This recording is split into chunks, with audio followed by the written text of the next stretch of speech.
қайырлы күн. Бүгін сіздермен системаны қалай дұрыс дайындау керек, соны үйренетін боламыз.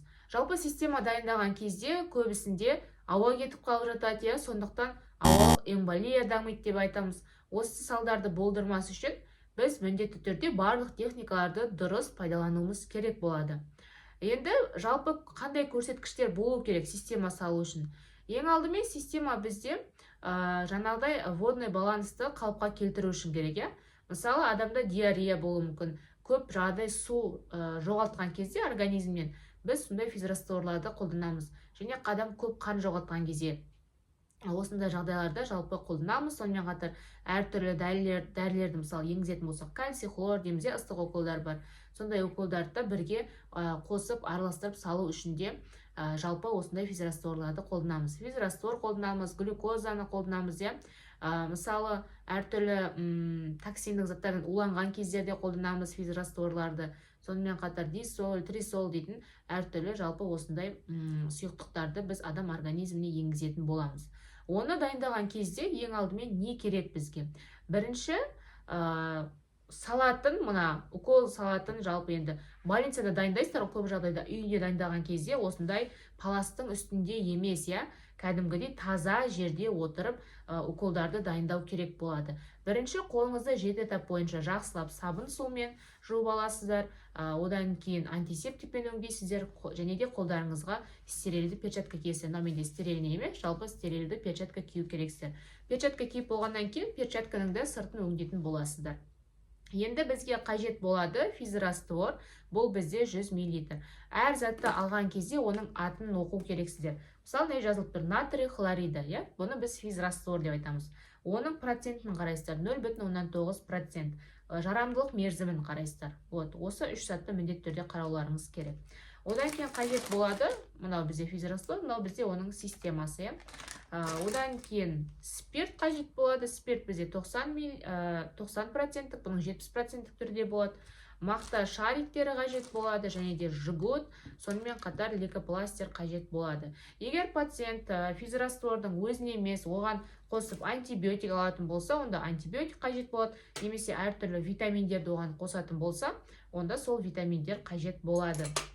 Біздерге стерильный лоток қажет болады, және де жаңадай А және Б кластары қажет болады. А кластарына осындай шприцтің сырттары, әртүрлі қан тимеген заттарды салатын болсақ, бізде Б класс, ол сары болады сырты.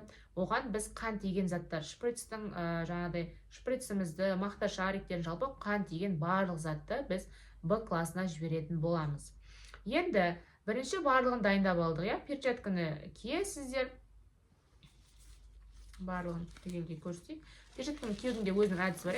Мынау пока перчатка не стерильный ғой. Стерильный болған кезде ол былай оралып тұрады. Оны жаңадай қолыңызды ешқайда тигізбей дұрыстап киюіңіз қажет болады. Перчатканы киіп болғаннан кейін де бар, всегда, мысалы, үйде укол салсаңыздар, стерильность өте маңызды. Енді больницада кварц бар, үйде ешқандай кварц болмағаннан кейін жалпы қарауларыңыз керек. Жаңа мынаның барлығын неңізді спиртпен жақсылап өңдеп алыңыз қолыңызды. Онда жаңағыдай 7 этап бойынша өңдегендеріңіз дұрыс өздеріңіз үшін. Осылай өңдеп болғаннан кейін мынаны ашасыздар. Осылай көтеріп қолдарыңызбен ашсаңыздар болады. Бұған кішкене қыздар аша алмайды, енді күш керек. Пинцетпен ашсаңыздар болады, қалай ыңғайлы. Мақта шариктерін аламыз. Ондай көп алудың қажеті жоқ, кішкентай алыңыздар. Спиртке малайсыздар. Спиртке малып алғаннан кейін мына жерін жақсылап сүртесіздер. Сүрткен кезде мақтаның нелері қалып кетпесін, қылшықтары. Осылай жақсылап сүртіп алдыңыздар. Мынау енді А класында тасталады. Сүртіп алдық. Одан кейін системаның бүтіндігін тексересіздер. Жалпы бұның сіздерге құрылысын мына жерден өйтіп қатты көрінбейді шығар сіздерге. Қараңыздар. Қатты көрінбейді, қазір осына тастап кетем, Системамыз біздің айтып кетейік енді. Осылай қарайсыздар, срок жарамдылық мерзімін тексердіңіздер. Мына жерін былай ашасыздар. Осы ашқан кезде осылай жиналып тұрады. Оны түгелдей былай екі шетін ұстап, осылай түгел созып алуларыңыз керек. Созып алдыңыздар. Енді таныстырып өтейік осы жерде. Мынау бізде капельница деп айтылады, мына жер. Воздушный клапан, мына көк. Мынау игласы, мына системаға жалғайтын жеріміз, иә. Мынау регуляторы. Осы регулятордың маңызы зор бізде. Мынау енді қосымша әртүрлі уколдарды жіберетін узел деп айтылады. Енді мынау инесі. Мынау для дополнительных систем, укол, анау, мынау, мына жер. Қазір көрсетемін енді, сабақтың барысында айтамыз. Не істеу керек, қалай істеу керек. Енді осылай созып алдыңыздар түгел. Міне. Енді мынау біздің жаңағы регуляторымызды, мына төбеде тұрады, ол иногда. Осын төмен қарай түсіресіздер. Түсірген кезде былай төменге түсіріп салмаңыздар. Қатты түсіріп салуға болмайды. Себебі пациенттің қолы жетеді да мынаған. Ал пациенттің қолы жетеді, сіз оған жайлатып қойып кетсеңіз, ол барады да қатты қойып жібереді, чтобы тез алып біту үшін. Сол үшін де бұлай қатты түсірмеңіздер, средний өзіңіздің қолыңыз жететін жерге қойыңыз. Міне. Мынау енді қараңыз. Бастапқы осылай шыққан кезде мынау ашық тұрады. Несі? Міне ашық тұрды. Төбеге қарап тұр деген, мынау кішкене, мына жағын қарасаңыздар кішкене үлкендеу, мына жағы кішкене жіңішкелеу. Енді мынау жағы ашық тұр деген сөз. Осыны жауып алуларыңыз керек. Төменге түскен кезде, кішкентай жағына түскен кезде ол жабылады. Міне. Мұна физрастворға жалғамай тұрып жауыларыңыз керек. Қараңыз, жауып алдыңыз. Енді мынаны ашамыз. Мынаны да агласып тастайсыздар. Ашасыздар. Мынаған қазір ортасына қатты кіргізіп жалғайсыздар.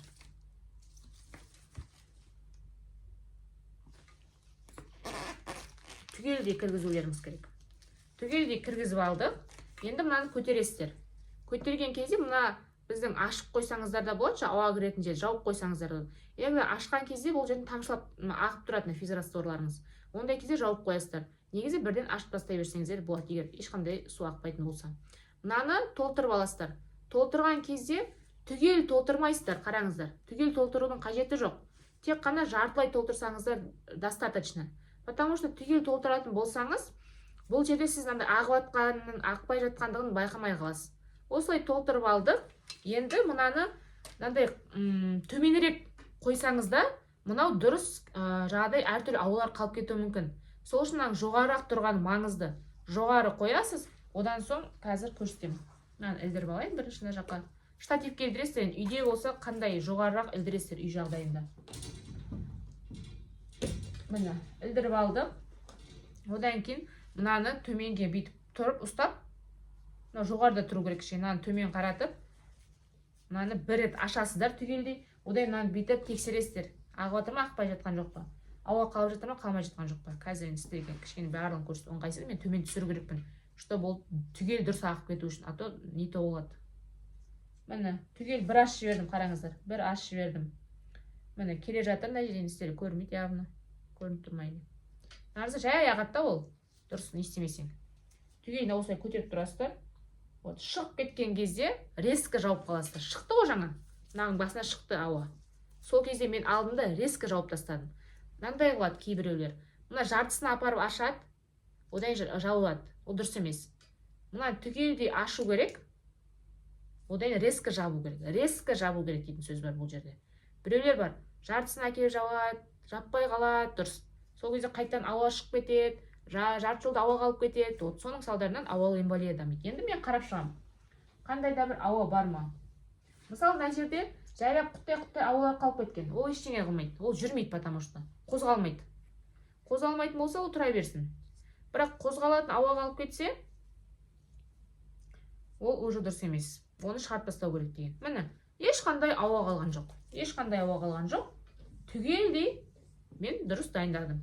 Вот, мына уколды енді сала беруге болады. Ал если мына жерде ауа қалып кетті, я, онда сен міндетті түрде қайттан шығарып тастау керек боласың. Вот. Осыны енді шығарып алдық. Шығарып алғаннан кейін бұл тұра береді. Мынаны бүйтіп ілдіріп қоясыздар. Ілдіріп қоясыздар. Лейкопластырь дайындайсыздар. Лейкопластырь бәрін дайындап алуларыңыз керек. Лейкопластырьды ыңғайлы етіп кесіп дайындап аласыздар. Өзіңізге ыңғайлы жерге жабыстырып қойасыз лейкопластырьды. Одан кейін жгут, мақта шариктері, кемінде 3 мақта шаригін дайындаңыз, я? кемінде 3 мақта шарий керек. Бірінші жалпы аймақты түсіртесіздер. Екінші салатын аймақ түсіртесіздер. Үшінші ең соңында қолданасыздар. Осылай 3 мақта шаригін дайындаймыз. Одан кейін спирт. И все. Пациенттің қолын дайындап, пациентке уколды сала берсек болады. Енді, егерде қандайда бір уколдарды қосатын болсақ, енді, мысалы, антибиотиктерді иногда системамен алып жатады. Ондай жағдайда мына системадан тартып аласыздар, физраствордан тартып аласыздар. Ол қалай? Шприцті аласыздар, мысалы 5 мл, 5 мл физраствор тартып аласыздар. Одан кейін оны антибиотикпен араластырасыз, араластырып болғаннан кері антибиотик тартып аласыздар, мынаған әкеліп саласыз. И одан соң пациентке жайлап сала беруге болады. Ол енді дәрігердің назначениесімен солай сал десе. Болмаса, қандайда бір витамин алатын болса, мысалы аскорбинка деген, андай мысалы аскорбиновая кислотаның көбісі физраствормен алып жатады. Мысалы 4 ампуланы сындырасыз, оны 10-дық шприцке тартып аласыз. Одан соң жаңағы резинкасы бар ғой, біз мақтамен сүрткен. Сол резинкасіне бірінші салып жібересіз. Одан кейін барып мынаның барлығын дайындайсыз. Немесе пациент физраствор алады, еще плюс қосымша қасына дәрілер алу мүмкін. Мысалы антибиотикті бөлек алайық дейік, физраствормен емес, оны бөлек салу керек. Ондай жағдайда мына антибиотикті шприцке тартып дайындап аласыз. Мынаның физрастворын алып араластырып дайындасаңыз да болады, без разница.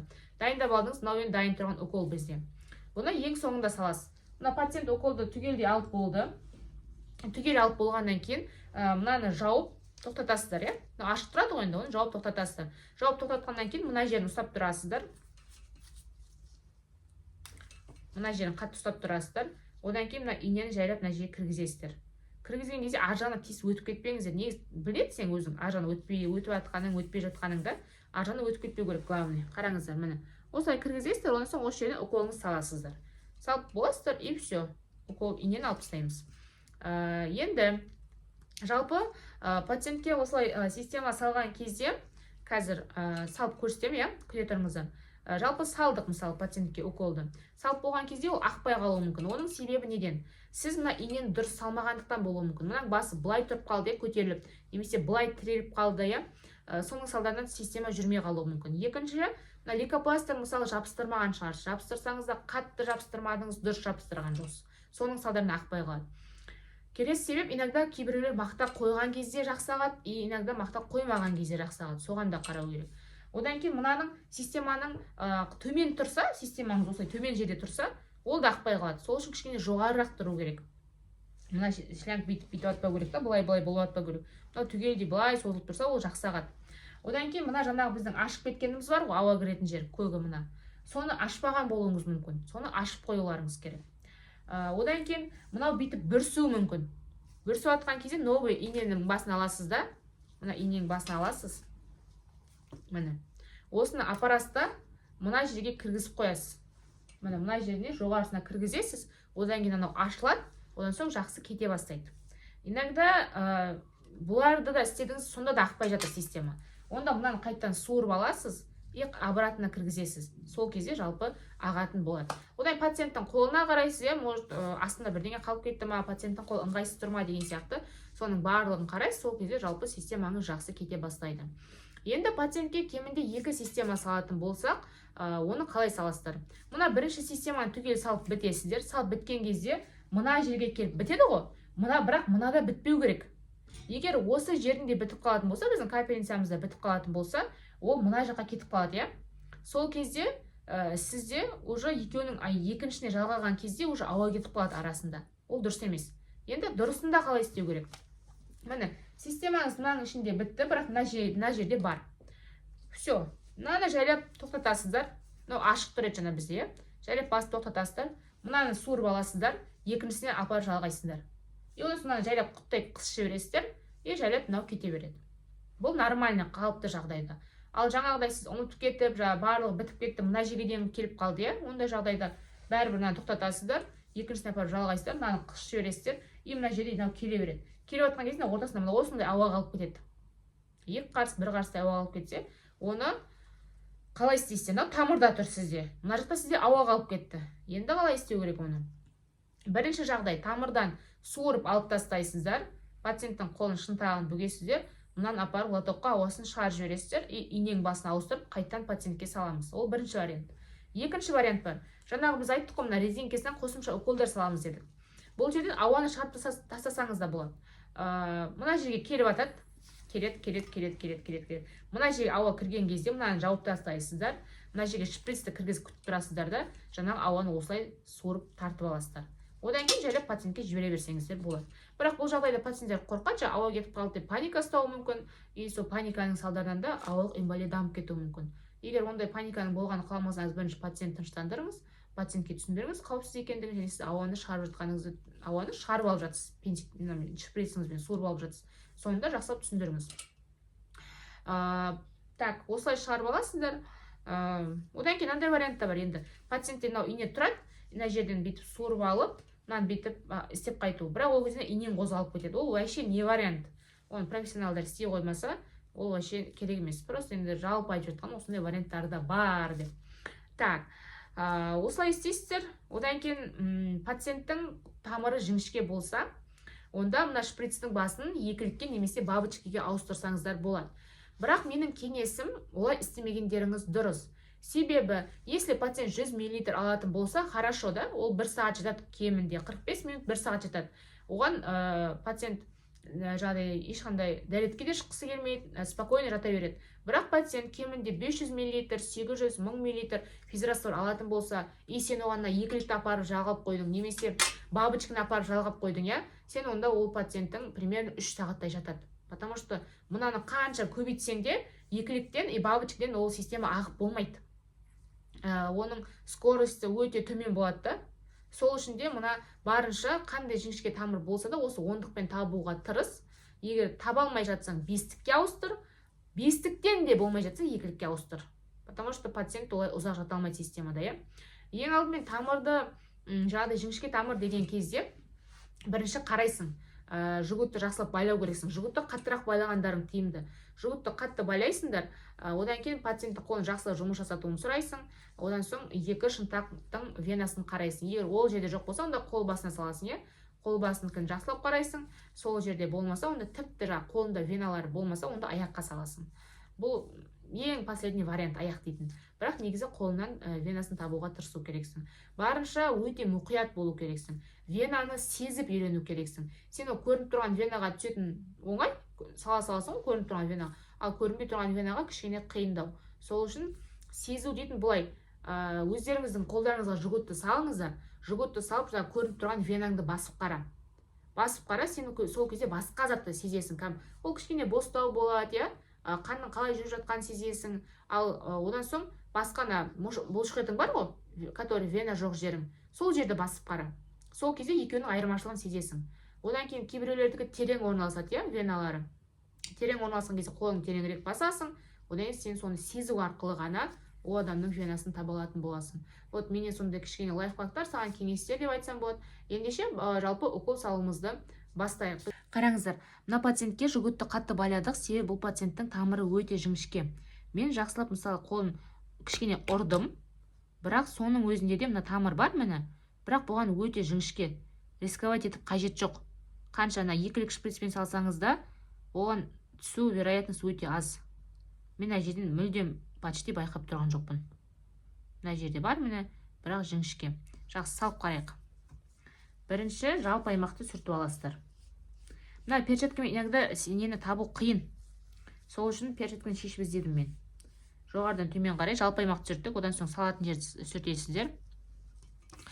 Мына мен шприцтің басындары ауыстырып тұрған жоқпын мына жерде. Енді бісміллә деп байқап қарайық. Пациенттің қолын жақсылап істетінін сұрайсыз. Қолың жұм. Шприцтің басын жоғары қараттық. Қолың жұм.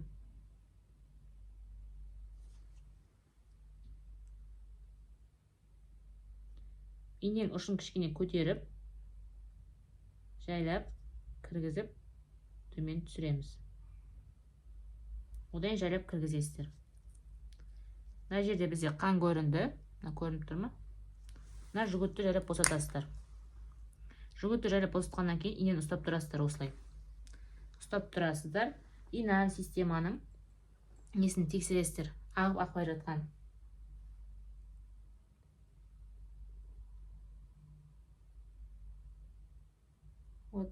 система бізде кетіп жатыр, бірақ өте жай. Енді себебін тексереміз. Ауырып жатыр ма қолың? Қолы ауырып жатқан жоқ.